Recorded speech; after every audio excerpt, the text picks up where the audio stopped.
Hello students, आज हम MA final इतिहास के आधुनिक भारत के सामाजिक एवं आर्थिक इतिहास की पुस्तक को पढ़ रहे हैं और हमारा आज का विषय है थियोसॉफिकल सोसाइटी। थियोसॉफिकल शब्द यूनानी भाषा की थोज अर्थात ईश्वर और सोफिया शब्दों से मिलकर बना है। इसका क्या अर्थ है? ईश्वरीय ज्ञान। संस्कृत में इसे ब्रह्म विद्या भी कहते हैं। इसकी स्थापना 1875 में रूसी महिला हेलेना पेट्रोवना ब्लेवात्स्की और अमेरिकन कर्नल एच.एम. अल्काट द्वारा न्यूयॉर्क में की गई थी। 1879 में ये दोनों भारत में स्वामी दयानंद के निमंत्रण पर भारत आए थे और भारत आकर इस संस्था ने आर्य समाज के साथ मिलकर हिंदू धर्म का और संस्कृति का प्रचार किया और 1882 में मद्रास के अडियार नामक स्थान पर अपनी सोसाइटी का मुख्य कार्यालय खोला। अब इसके उद्देश्य हम देखेंगे। पहला है प्रकृति के नियमों की खोज और मनुष्य की देवी शक्ति का पता लगाना। सेकंड, विश्व के समस्त धर्मों में समन्वय स्थापित करना। थर्ड, विश्व बंधुत्व एवं विश्व मानवता का विकास करना। फोर्थ, प्राचीन धर्म, संस्कृति एवं दर्शन जो संसार में कहीं भी पाया जा सकता है उसके अध्ययन में सहयोग देना। पूर्वी देशों के धर्मों तथा दर्शन का अध्ययन तथा प्रसार करना। श्रीमती एनी बेसेंट कौन थी, इसके बारे में हम देखेंगे और उनका हिंदुत्व के प्रति क्या लगाव था उसके बारे में भी देखते हैं। हम क्या है कि भारत में जो थियोसॉफिकल सोसाइटी है इनका प्रचार प्रसार किया था इन्होंने। आयरलैंड में जन्मी थी ये, किंतु इनका अपने पति से मनमुटाव हो गया था और इसीलिए इन्होंने अपने पति को त्याग दिया और इस सोसाइटी की ये सक्रिय सदस्य इन्होंने ग्रहण कर ली और यहाँ 1893 में इस सोसाइटी का प्रचार करने के लिए भारत आई। और चूंकि इनका हिंदू धर्म के प्रति बहुत अधिक लगाव था इसीलिए वे चाहती थी कि हिंदू जागे और इनके जागरण से ही भारतीयों का कल्याण संभव है।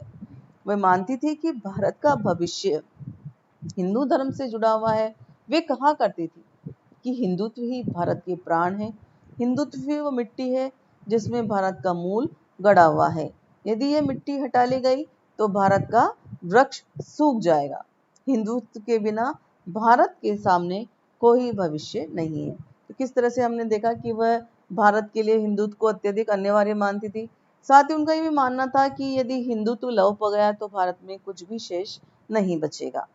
तो इस तरह से उन्होंने अपने हिंदुत्व का विकास करने के लिए अपने आप को झोंक दिया और अपने आप को भारतीय समाज में समर्पित कर दिया। श्रीमती एनी बेसेंट ने हिंदुत्व के साथ साथ भारत के धार्मिक ग्रंथों के प्रति भी अपनी आस्था प्रकट की। उन्होंने तप, यज्ञ, तपस्या, तीर्थ, कर्मवाद, बहुवाद आदि धार्मिक अनुष्ठानों का भी समर्थन किया और उन्होंने हिंदू धर्म के प्रति उनके विचार ये थे कि विश्व के अनेक धर्मों के 40 वर्षों के अध्ययन के पश्चात मुझे हिंदुत्व के समान कोई भी धर्म इतना पूर्ण, वैज्ञानिक, दार्शनिक और आध्यात्मिक नहीं जचता जितना कि हिंदुत्व है। उन्होंने कहा कि हिंदू से जितना अधिक तुम प्रेम रखोगे उसका ही उतना तुम्हें ज्ञान प्राप्त होगा और इसके लिए उन्होंने कई हिंदू तीर्थ स्थानों की यात्रा की, चाहे वह अमरनाथ हो चाहे वह काशी। इस समय शिक्षित भारतीय पाश्चात्य सभ्यता और संस्कृति से प्रभावित होकर, क्योंकि हिंदू धर्म के प्रति वह उदासीन हो रहे थे लोग, ऐसे समय में श्रीमती बेसेंट ने हिंदू धर्म का गौरव गान करके लोगों में जागृति उत्पन्न की। इसके साथ ही हम देखेंगे कि उनका सामाजिक और शैक्षणिक चिंतन क्या था, किस तरह से उन्होंने समाज में जो प्रचलित स्त्री सती प्रथा है, बाल विवाह है, बहु विवाह, दहेज, छुआछूत, भेदभाव आदि कुप्रथाओं का विरोध किया। साथ ही उन्होंने विधवा विवाह का भी समर्थन किया और कहा कि समस्त जातियां और धर्म एक है।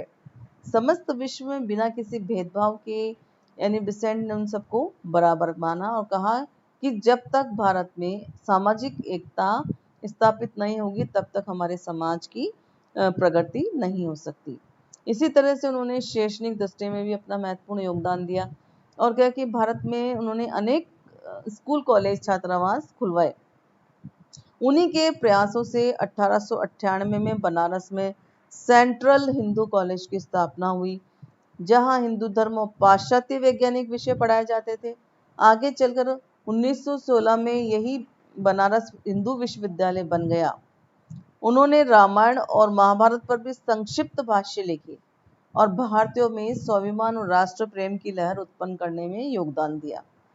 इनका राजनीतिक चिंतन हम देखेंगे कि किस तरह से इन्होंने न्यू इंडिया और कॉमनवेल्थ नामक समाचार पत्रों का प्रकाशन किया और भारत की स्वतंत्रता के लिए राष्ट्रीय चेतना को जागृत किया और कहा कि मैं एक नगाड़ा हूं जिसका कार्य सोए भारतीयों को जगाना है ताकि वे अपनी मातृभूमि के लिए कार्यतर हो सके।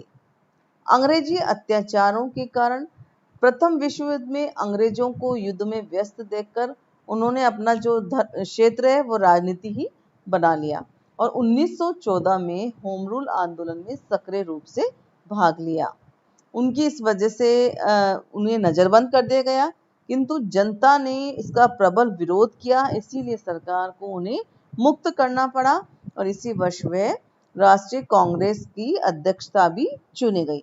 इससे स्पष्ट है कि श्रीमती एनी बेसेंट भारत के सामाजिक, धार्मिक एवं राष्ट्रीय क्षेत्र में अपना महत्वपूर्ण योगदान दिया। ये थे एनी बेसेंट। अब हम अन्य सुधार आंदोलन भी देखेंगे। क्या क्या थे हमारे?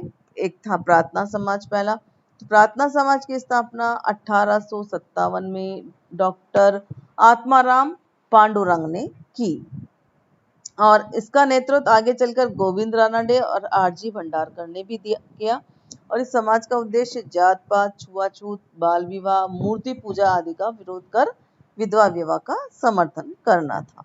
नेक्स्ट पारसी समाज का था दादा भाई नौरोजी, जीवी वाचा एवं एम.एस. बंगाली आदि सुधारकों ने 1851 में पारसी समाज में सुधार लाने हेतु समाज की स्थापना की। राधा स्वामी सत्संग आंदोलन, इसकी स्थापना 1861 में आगरा के शिवदयाल ने की। इसमें राधा स्वामी सत्संग में जो गुरु थे वे ईश्वर के अवतार माने जाते थे। इसमें जो गुरु को ईश्वर का स्थान दिया गया और इस संस्था के अनुयायी भी बिना किसी जाति पाति, छुआछूत की ईश्वर की आराधना में विश्वास करते थे।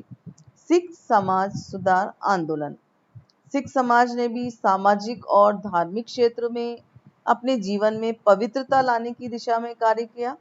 गुरुद्वारा में जो भ्रष्टाचार उत्पन्न हो गए थे उसको दूर करने के लिए खालसा दीवान की स्थापना की और अमृतसर में खालसा कॉलेज की स्थापना की। बहावी आंदोलन, सर सैयद अहमद बरेलवी और इस्लाम हाजी मौलवी मोहम्मद बहावी इस आंदोलन के प्रमुख नेता थे। इन्होंने जनसाधारण के लिए कुरान का अनुवाद करवाया और इन प्रवर्तकों ने ईश्वर की एकता पर बल देकर पीर पूजा का विरोध किया। नेक्स्ट हमारा है अलीगढ़ आंदोलन। इसके जो समर्थक थे सर सैयद अहमद खां थे और इनका जन्म जो 1857 में दिल्ली में हुआ था। इनकी सैयद अहमद खां की उदार विचारधारा अब 1855 से हटने लगी थी और उनका ये विश्वास पनपता गया था कि भारत मुसलमानों की सुरक्षा और दृढ़ता के लिए स्वराज्य की कल्पना बिल्कुल अव्यवहारिक और हानिकारक है और मुसलमानों और अंग्रेजों के मेल से ही होगी। वास्तव में अब भारत में भी मुसलमानों के प्रति अंग्रेजों का रुख बदल चुका था और उनकी नीति अब मुस्लिम समाज को अपने में मिलाने की थी। इस आगे हम देखेंगे अहमदिया आंदोलन। अहमदिया आंदोलन मिर्जा गुलाब अहमद के नेतृत्व में शुरू हुआ था और इस आंदोलन ने सभी धर्मों में अपना सुधार का लक्ष्य बनाया। अहमदिया आंदोलन में मुसलमानों का पैगंबर, ईसाइयों का ईसा मसीह, हिंदुओं के अवतार आदि को इन्होंने माना, किंतु अधिकांश मुसलमानों ने इन्हें अपना पैगंबर नहीं माना। केवल उनके गांव कांदिया के निवासियों ने ही उन्हें अपना पैगंबर माना और अधिक रूढ़िवादी होने के कारण इस आंदोलन को विशेष सफलता भी नहीं मिली। तो आज हमने देखा थियोसॉफिकल आंदोलन, और इसके अलावा जो अन्य धार्मिक सुधार आंदोलन थे उनके बारे में आज हमने चर्चा की। आज के लिए हमारा ये इतना ही है। आगे के हम नेक्स्ट वीडियो में आपसे फिर रूबरू होंगे। आज के लिए धन्यवाद।